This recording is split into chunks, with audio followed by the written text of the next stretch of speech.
This is Elsa from Sonderhaus. I had the pleasure of chatting with Lorenzo Carreri, who's a seasoned CRO and user research consultant.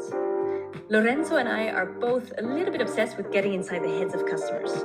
So we talked about why it's so important for companies to do continuous customer discovery, but also why it's so hard to do that.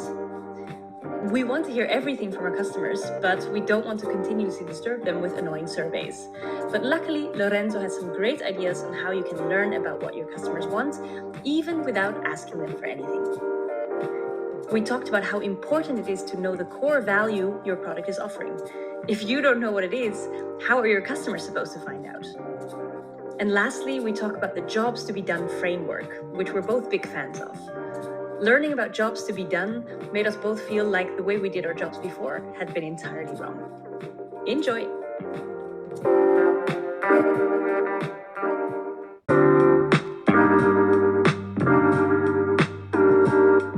So I think in general, like it's hard to admit that you're wrong about an initial hypothesis around customers. And you know, I'm seeing some founders that are like, okay, I have this hypothesis for market A, right?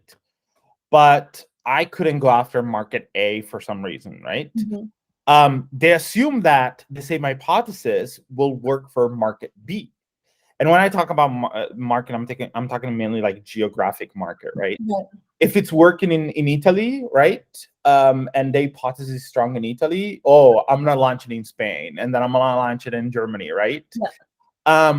But just because it's like an hypothesis that people think that like you almost layer an hypothesis that you have in a market on other markets, but it's not true. Like you need to be having some solid data that also the same hypothesis is valid for other markets. Yeah. Yeah, and it's not even just other markets, right? It's also whenever actually you launch maybe a new feature or a new module or a new product line, or you look at an adjacent target audience segment, right? You kind of need to redo the work. And even if you just stay in the same market with the same product, with the same people, you need to continuously test whether they are still happy because there's new players coming to the market. Things change, right? You have control over your little piece, but there's this whole context happening around your customers, all these external factors that are outside of your control. So you need to keep on doing that work. And most of the companies I've seen just don't, for a myriad of reasons. I've also seen this issue with a lot of companies where they want, of course, to ensure an amazing customer experience. And to do that, they don't want to confuse their customers. So they say, okay, there's just going to be one account manager, and that's going to be the point of contact for this customer. Mm-hmm. And it will not be confusing. There will be just one person. And I get that. But for me, I've worked in product before that was kind of highly problematic. Mm-hmm. I wanted to speak with the customers too. And I wanted to do customer discovery, interviews, surveys, and that was often blocked, right? It was, okay, you can go through this account manager because we want to have one point of contact. And so I completely understand that, why you don't want to confuse, but it's also highly problematic because you're kind of nipping customer discovery in the bud. Yeah, I always say that whenever somebody join, like my recommendation to people that just join a company, whatever their role is, right? It could be like marketing, it could be product, it could be engineers, it could be anything. I always recommend to spend time truly understanding who their customers are, because it's not common. Very few people do that. And if you just join a new company and you spend a little bit of time understanding who your customers are, and what I mean by that, I'm not even talking about, set up interviews with customers, because you just align on who, right? Yeah. No, because early on, right, as you said, you don't, maybe like you just joined, you don't want to like get out of what you're being hired for, right? Like you want to focus on the job that you need to get done. But even like just simply ask your customer support team to send you 100 conversations that they had with customers. Like already that, right? Nobody else does that in the team. Yeah. And just reading through those conversations, give you so much more insights about who your customers are than anybody else in the company. And by knowing that, you do your job better. You're going to be able to do your job better. Yeah. And I think there another really big issue is that even for small companies, I've seen this for companies as small as maybe 30 people, that silos are a very huge issue. And that's why, like, I, for example, really like to start with like one-on-one stakeholder interviews and workshops to kind of ask different leaders from different departments or different team members these questions, like, who are you serving? And I found that many times the different departments have completely different answers. They're serving entirely different audiences and also selling entirely different products, which is, of course, a very bad starting point, right? Because the product tech department might be building something for one audience that has all of these features, and sales is selling something completely different. And I'm always surprised how big of an issue these silos are, even for small organizations.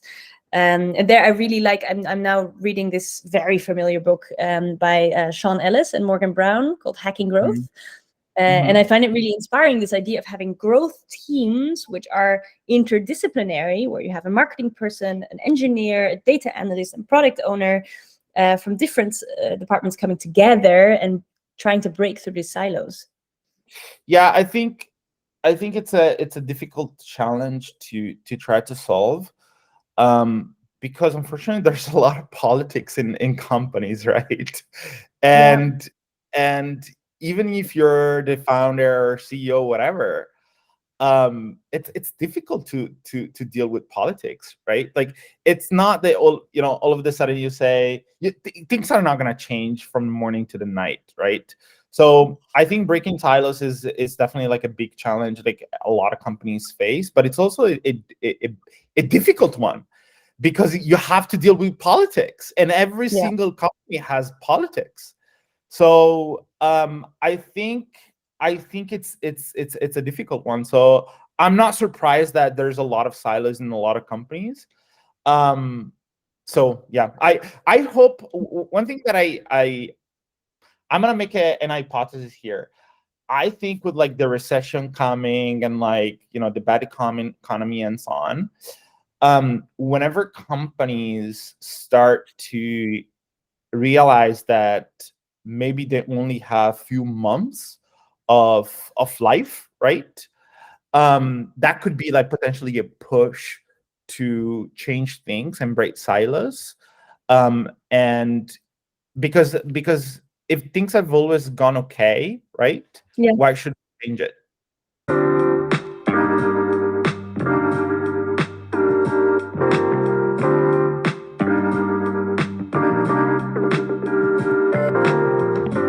So not only they don't know value, they don't know, when the user is getting value or what value means in the eyes of the user, but because they don't know that, they cannot actually display what value looks like on a website whenever a visitor lands on their site, right?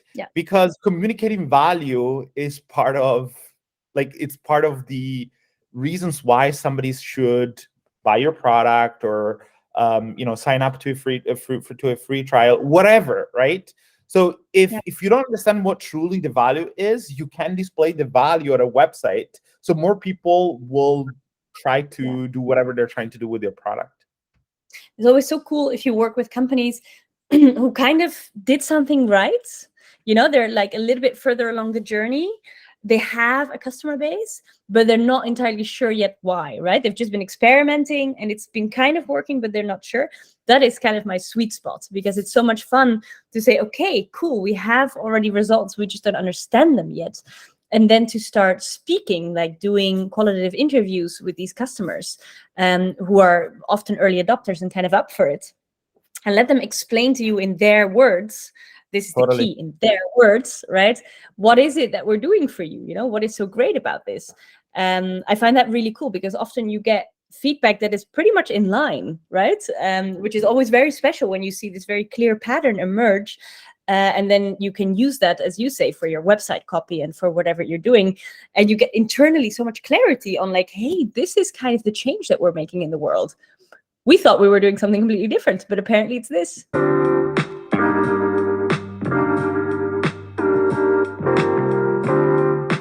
about one of the things that I would say blew me away the most when I started to study and practice the jobs to be done framework, which is the concept of competition. And the way to think about if you think about the way companies in general think about competition, right? There's let's see, like, let's speak like maybe like a project management company like ClickUp. ClickUp is competing against Basecamp or against another type of project management solution.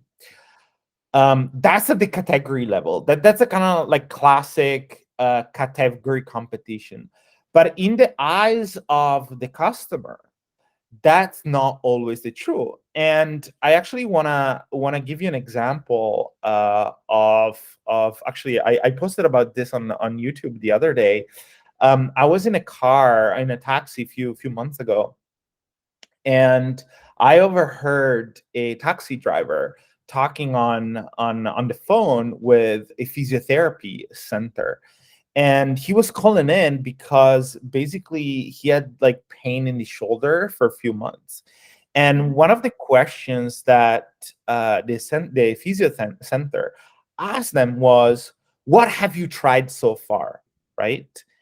And if you think with the classic concept of competition concept in mind, you would say, "Oh, I've gone to this other center, to this other physio center, or I went to this other physio center," right?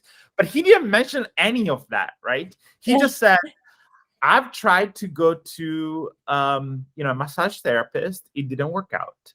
I bought a massage gun. It didn't work out. I tried to put Tiger Balm on my shoulder. It didn't work out." So in the eyes of the customer, the solution to that problem had a spectrum in a lot of different categories, while in the company, the physiotherapy center thinks that the competition is other physiotherapy centers. But that's not in the eye of the customer when he's trying to figure out what the best solution for his or her problems is.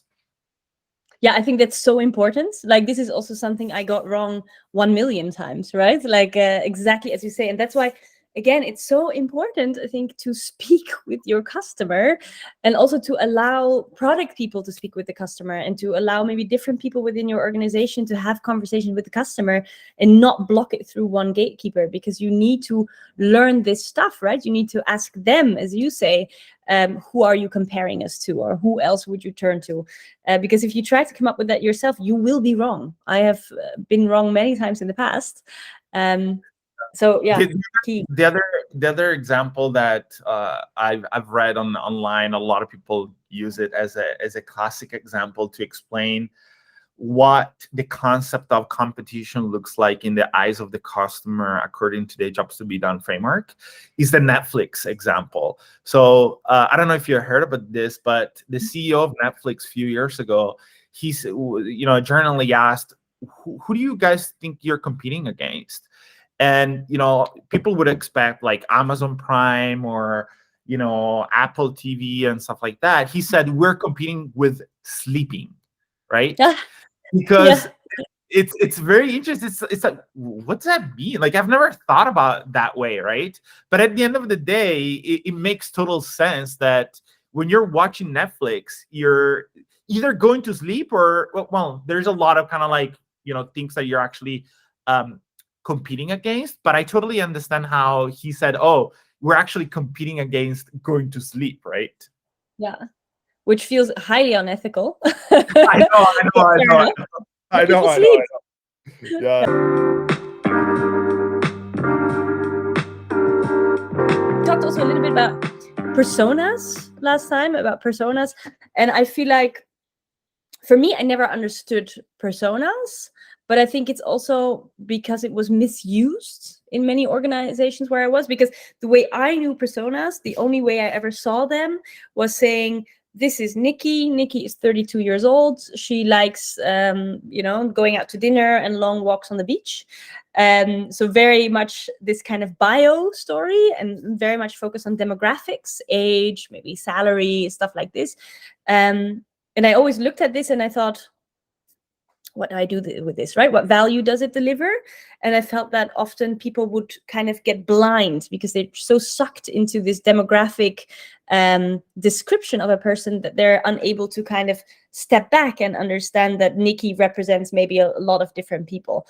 But I feel like maybe I have an incorrect opinion on personas because it just gets done incorrectly many times. Because I feel like in general, it should also include psychology, and it kind of should include a jobs to be done kind of thing, right? It should also include a problem that they're trying to get out of.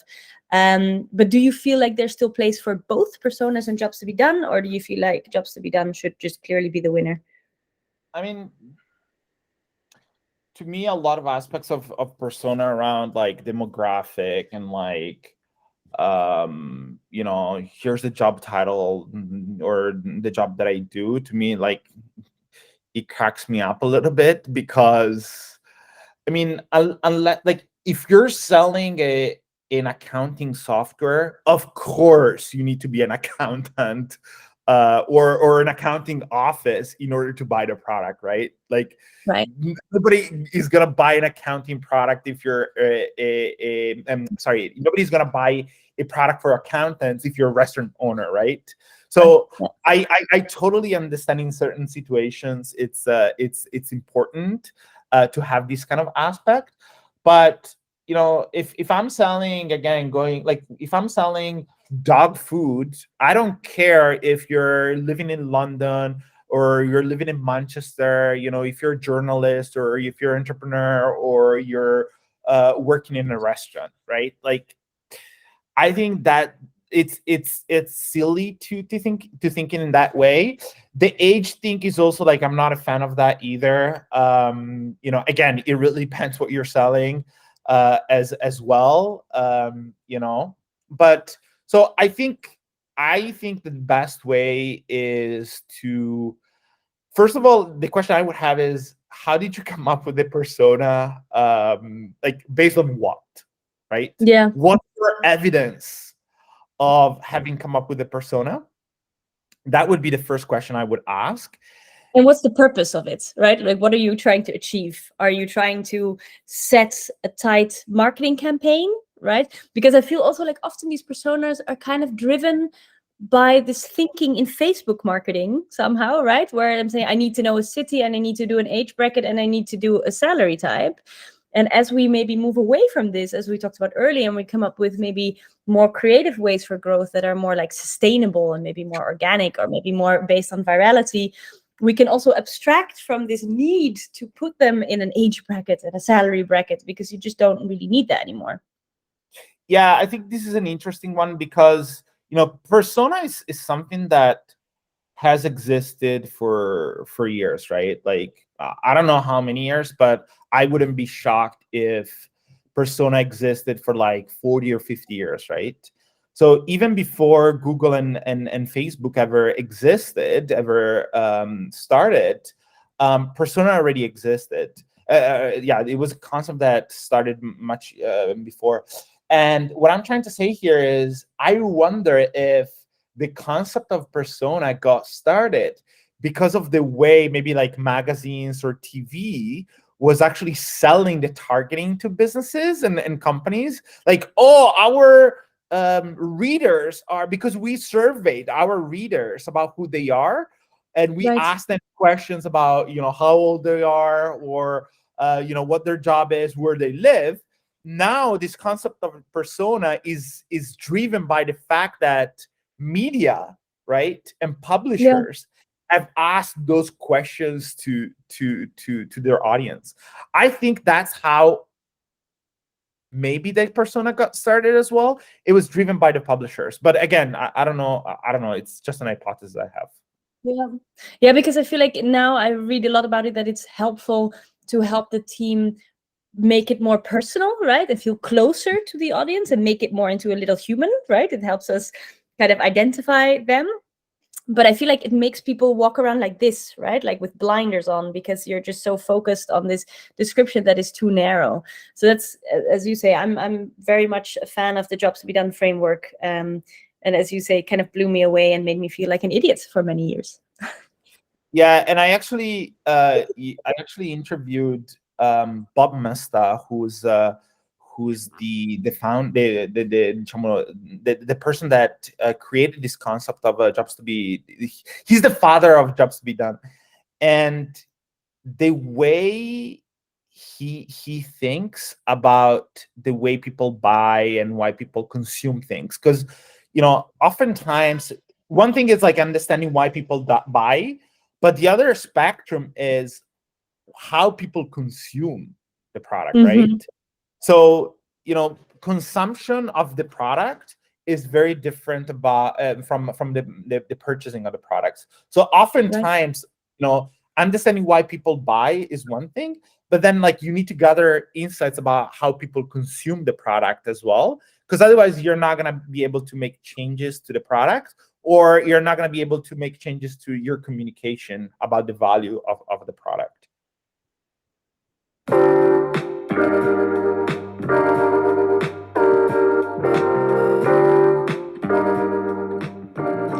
Thank you for watching. If you want to learn more about Lorenzo, you can find him on LinkedIn by looking for Lorenzo Carreri. If you want to learn more about my work with Sonderhaus, check out www.sonderhaus.io. I would love to hear your feedback to this episode, so send me a direct message on LinkedIn or reach out at else@sonderhaus.io. Thank you.